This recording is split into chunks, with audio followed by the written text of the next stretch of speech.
Good day everyone, I am Channeling Piojo and today I will be explaining another story critic using the psychoanalytic criticism. As a recap, psychoanalytic criticism was derived primarily on the work of Sigmund Freud.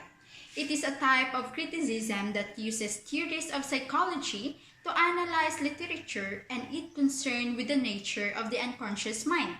According to Freud, all of us have repressed wishes and fears.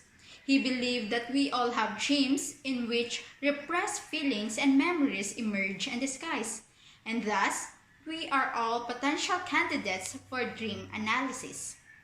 So one of the famous children's story that we are familiar is the Alice in Wonderland. This was a story about a young girl who fell asleep in the garden and dreamed about her following a rabbit into the rabbit hole. And that's where she met many different strange creatures and her adventure started. But first, let's know who is the author. So the brilliant author of this wonderful story was Lewis Carroll. His full name was Charles Lutwidge Dodgson, born on January 27, 1832 at Daresbury, Cheshire, England, and died on January 14, 1898 at the age of 65 years old. He was an English logician, mathematician, photographer, novelist, and a poet. His pen name Lewis Carroll was derived through translating his first two names, Charles Lutwidge, into Latin as Carolus Ludovicus, then anglicizing and reversing their order. He was the eldest son and third of 11 children born to Frances Jane Lutwidge and the Reverend Charles Dodgson. Carroll had a happy childhood. His mother was patient and gentle. His father, despite his religious duties, tutored all of his children and raised them to be a good people. Because of being one of the eldest and having many younger siblings, he became attached to children. Lewis Carroll came from a conservative family and high church Anglican.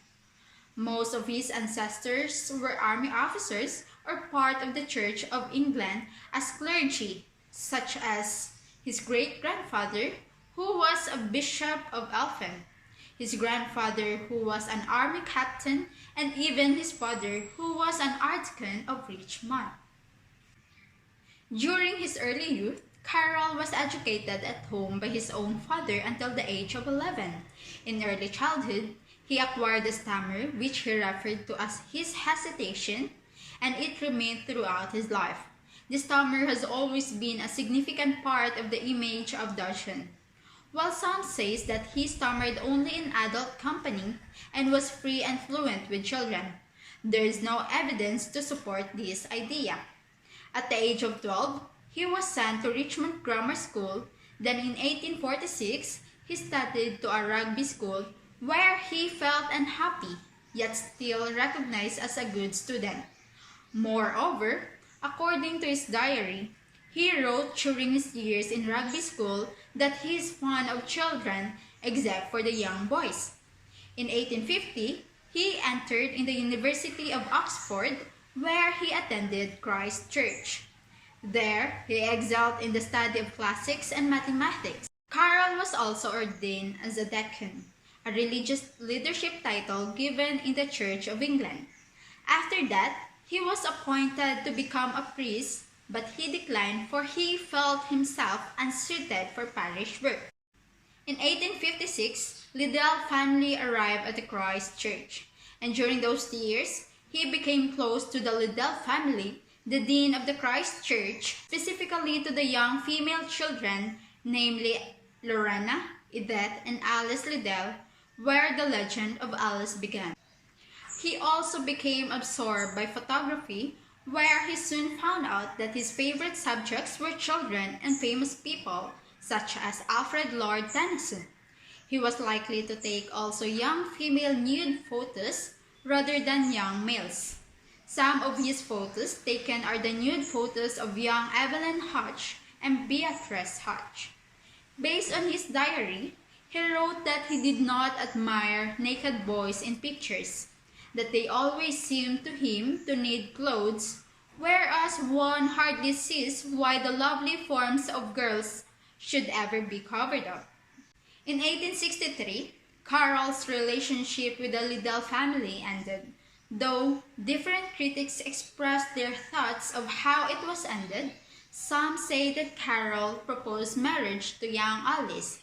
There are also critics that believe he became too affectionate to Liddell's daughters as they grow and the mother spoke to him, so he ceased coming to visit, while others say that there was a gossip circulating about him and the Liddell governess, as well as about his relationship with Ina, presumably Alice's older sister Lorena Liddell.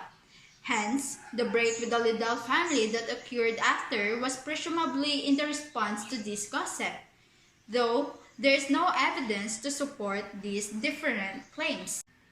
The Alice in Wonderland was a made-up story of Lewis Carroll intended for Alice and her sisters to entertain them. On July 4, 1862, Carroll and his friend Robinson Duckworth, Fellow of Trinity, rowed the three children up the Thames from Oxford to Godstow, picnicked on the bank, and returned to Christchurch late in the evening. During that day, he told them the fairy tale of Alice's Adventures Underground, which he undertook to write out for Alice. Much of the story was based on a picnic a couple of weeks earlier when they had all been caught in the rain. For some reason, this inspired Carroll to tell so much better a story than usual that both Duckworth and Alice noticed the difference. Alice went so far as to cry and told him she wished he would write out Alice's adventures for her. The character Alice was mainly based on Alice Liddell, though Carroll never admitted this. The Alice in Wonderland original title was Alice Adventures Underground, that later on became Alice Adventures in Wonderland, that nowadays shortened as Alice in Wonderland. So everything begins with curiosity that leads to trouble, whereupon seeing a rabbit wearing a coat. This critique was based on the cartoon Alice in Wonderland. It begins when Alice saw a white rabbit wearing a coat. So the white rabbit symbolizes many things. First, the rabbit symbolizes spark of curiosity, for it activates the spiritual awakening of Alice. She was curious, for she never had seen a rabbit wearing a clothes or carrying a watch. Second, rabbit symbolizes time. By stating how late it's getting, the rabbit is actually noticing how old Alice is growing. Since the rabbit is once again speeding along, it shows that Alice doesn't have much time left before she grows into an adult. Alice is never be able to catch up to the rabbit, that symbolizes as time, as it is often running away from her. Alice is unprepared for adulthood because she is frantically chasing after more time. Lastly, the white rabbit's obsession about promptness and consequently his fear and paranoia associated with time correlates to stress-related disorders such as general anxiety disorder. Next, entering the rabbit hole. Entering the rabbit hole shows that she was forcing herself to fit in the hole in order to enter inside successfully. The rabbit hole is the place where it all begins and seen as a passage or gateway into a new world, adventures, and unknown territories. The plunge into the rabbit hole represents a plunge into deep sleep. Her dreams create a fully formed world that constantly shifts and transforms with its own unique logic. Second, this can be also interpreted as forcing herself to enter the world that represents as the Garden of Eden, that is a utopian space of beauty and innocence that Alice is not permitted to access, forcing herself to advance into the life of an adulthood. The slow fall imitates the shift from dozing off to deep sleep, beginning with Alice idle daydreaming and ending with her firmly placed in her dream world. Moreover, the falling also symbolizes a phallic penetration and that she was going deeper and deeper where she was also passing different colors and things that I think can be interpreted as the different feelings or pleasures felt during sexual penetration. Next, Alice entered into a small door with a curtain behind, wherein the door was locked and needed some key. According to critics, the curtain before the small door represents child clothes in the cartoon. Based on the movie, there are also big doors that can't be opened. So the doors of normal size represent adult women. These are disregarded by the dreamer, and the interest is centered on the little door, which symbolizes a female child. Goldschmidt provides evidence that certain events such as Alice penetrating the rabbit hole, the keys and the locks, and the small door are colorful symbols of the act of sex, which he interprets as the proof of the presence in Lewis Carroll's subconscious of an abnormal emotion of considerable strength. This can be reflected that Carroll is not able to access into adult women, but rather into the young female child. Here we find the common symbolism of lock and key representing coitus. Coitus is a word for sex or sexual intercourse. The key represents a penis and the hole that represents the vagina. Next, Alice shrinking and growing symbolizes a sign of puberty. Back in the real world, Alice is constantly changing in size because she is a growing girl, getting a little bigger and a little older all the time.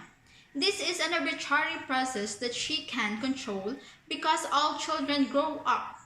It's also a process that makes Lewis Carroll, who was fond of children but not of adults, nervous.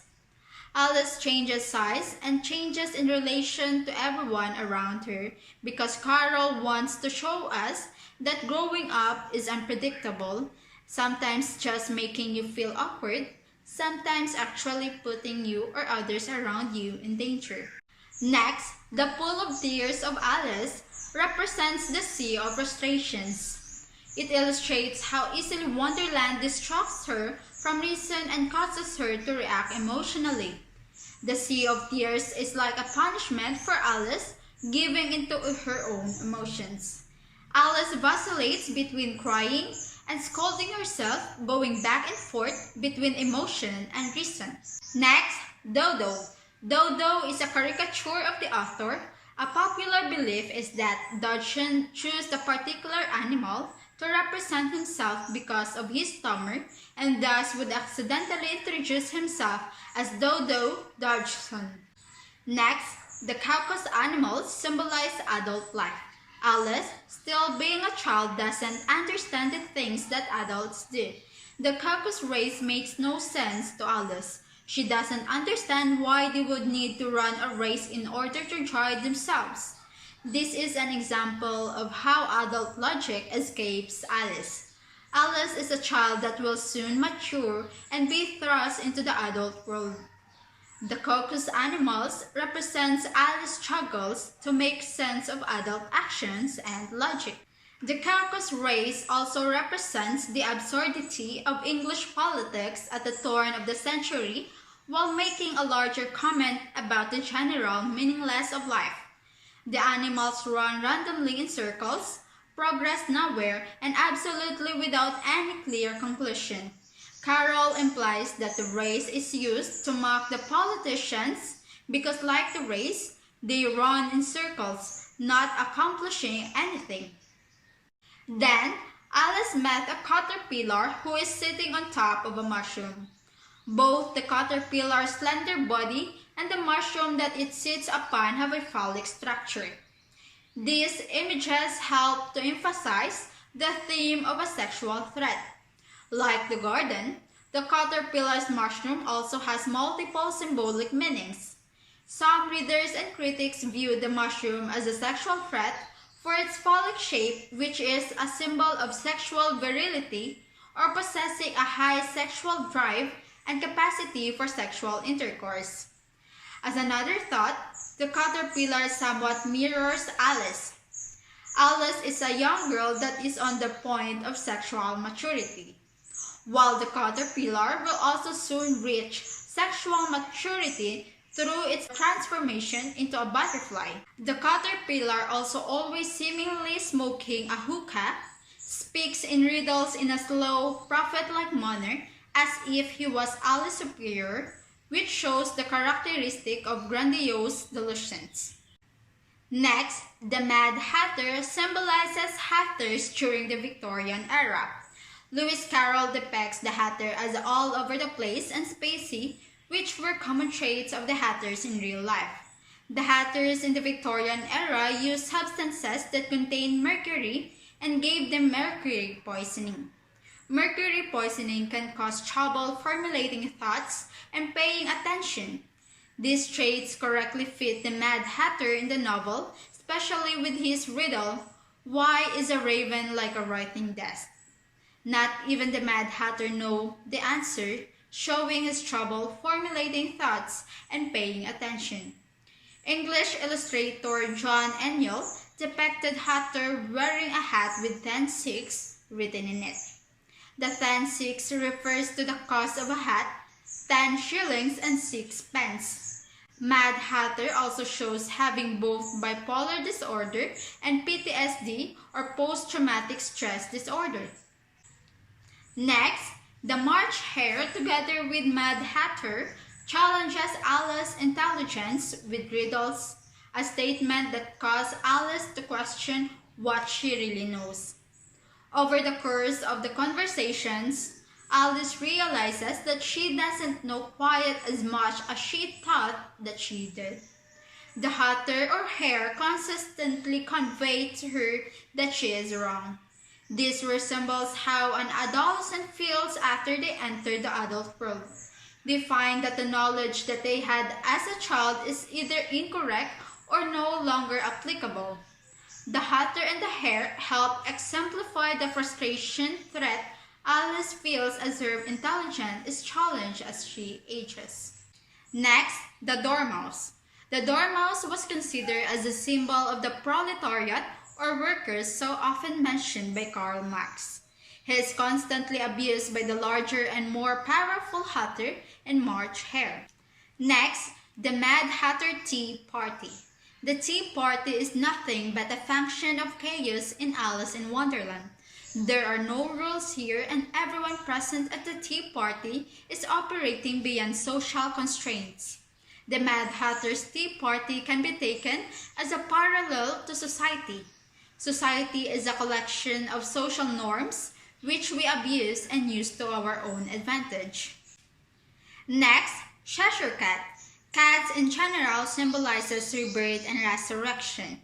It also symbolizes magic and mystery. This could be the reason why Lewis Carroll in his classic story chose the Cheshire Cat to be the character that magically appears and disappears. Cats are also symbols of double meanings and contradictions, such as light and darkness, good and bad, inner and outer, and more. The Cheshire Cat represents the guidance that Alice receives during her adolescence. The cat acts as a role model to Alice, offering her the advice that helps her understand the Wonderland. Once the Cheshire Cat informs Alice that everyone in Wonderland is mad, Alice begins to grasp the concept of Wonderland and the strange things that she has encountered. The cat, acting as a role model such as a teacher or relative, helps Alice understand her journey or the growing up a little more. The Cheshire Cat is known for its famous grin. To smile broadly is to grin like a Cheshire Cat, and at times it has to be broad that the gums have to show. While Lewis Carroll made the Cheshire Cat's grin famous, the idiom "grin like a Cheshire Cat" did not originate from him. It was already a known idiom even before he wrote the book Alice in Wonderland. The Cheshire is a place or a county in England that is famous for its milk and cheese products, a great reason for cats living in Cheshire to smile broadly or grin. Next, the cards. In Alice in Wonderland, there isn't any particular game being played metaphorically or literally behind the scenes of Alice's experience in Wonderland. Instead, The personified cards mingled with talking animals as part of the childish fantasy context. Playing cards, pet mice, wild rabbits, and house cats are all elements of Alice Liddell's everyday life that Lewis Carroll draws on to populate the fantasy world. Next, the Queen of Hearts. The Queen of Hearts is the ruler of Wonderland and can be seen as the heart of Alice's struggles growing up. She is a singular force of fear and is symbolic of the Victorian expectations of women. Under Victorian times, women were expected to marry by 25, restrain their emotions, and accept their duties as housekeepers and property. These expectations would certainly frighten a young girl that would soon have to meet them. Alice is initially frightened by the Queen's or expectations overbearing presence in Wonderland or her life. Another symbolism in the story is where the human cards are painting red paint to the white roses. White roses represent innocence and beauty, while red roses represents love and lust. Psychoanalytically, this represents the virginization. Lastly, the Duchess symbolism is fairly straightforward. She represents the life lessons or morals that Alice will learn as she ages. Many lessons that a person learns over the course of their life are first encountered when they are young. Only after growing older and gaining maturity can a person look back and recognize what the lessons actually meant. Over the course of chapter 9, the Duchess tells Alice about several different morals. The morals sound absurd and pointless to Alice, but that is because she is a child and can't comprehend their meaning.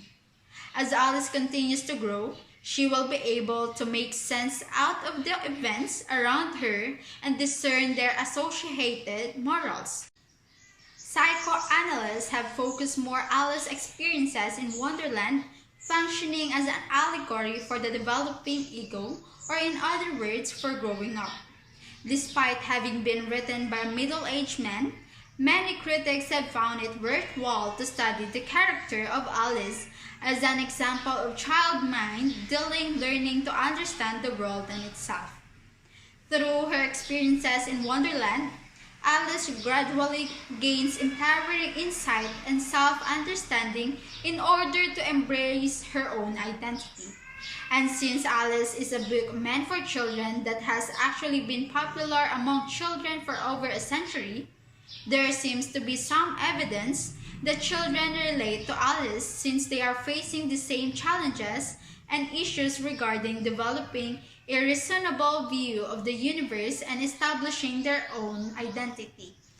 Generally, in this story, the sexual symbolism was interpreted by two sides of critics. Some say that this story was a proof or the representation of the real self of Lewis Carroll as seen as a heterosexual pedophile. Moreover, critics also supported this idea through pointing out the obsession of Carroll in taking photo of nude female child, fascination to female children, and that consoled by his writing in his own diary. Critics also believe that the story Alice in Wonderland was his repressed sexual desires towards Alice Liddell and other female children.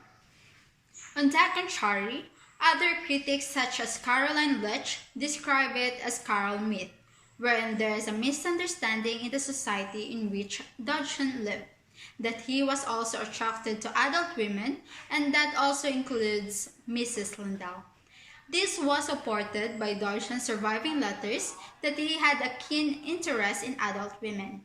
Carroll's sexual controversy rose initially from misunderstanding of Victorian morals or Victorian aesthetic. In addition to this, Martha Kearney also disagreed about Carroll and the Liddell sisters.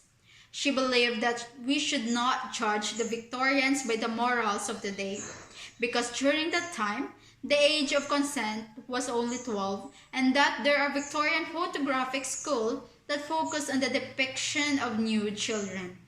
It is said that child nudes even appeared on Victorian Christmas cards, implying a very different social and aesthetic assessment of such material.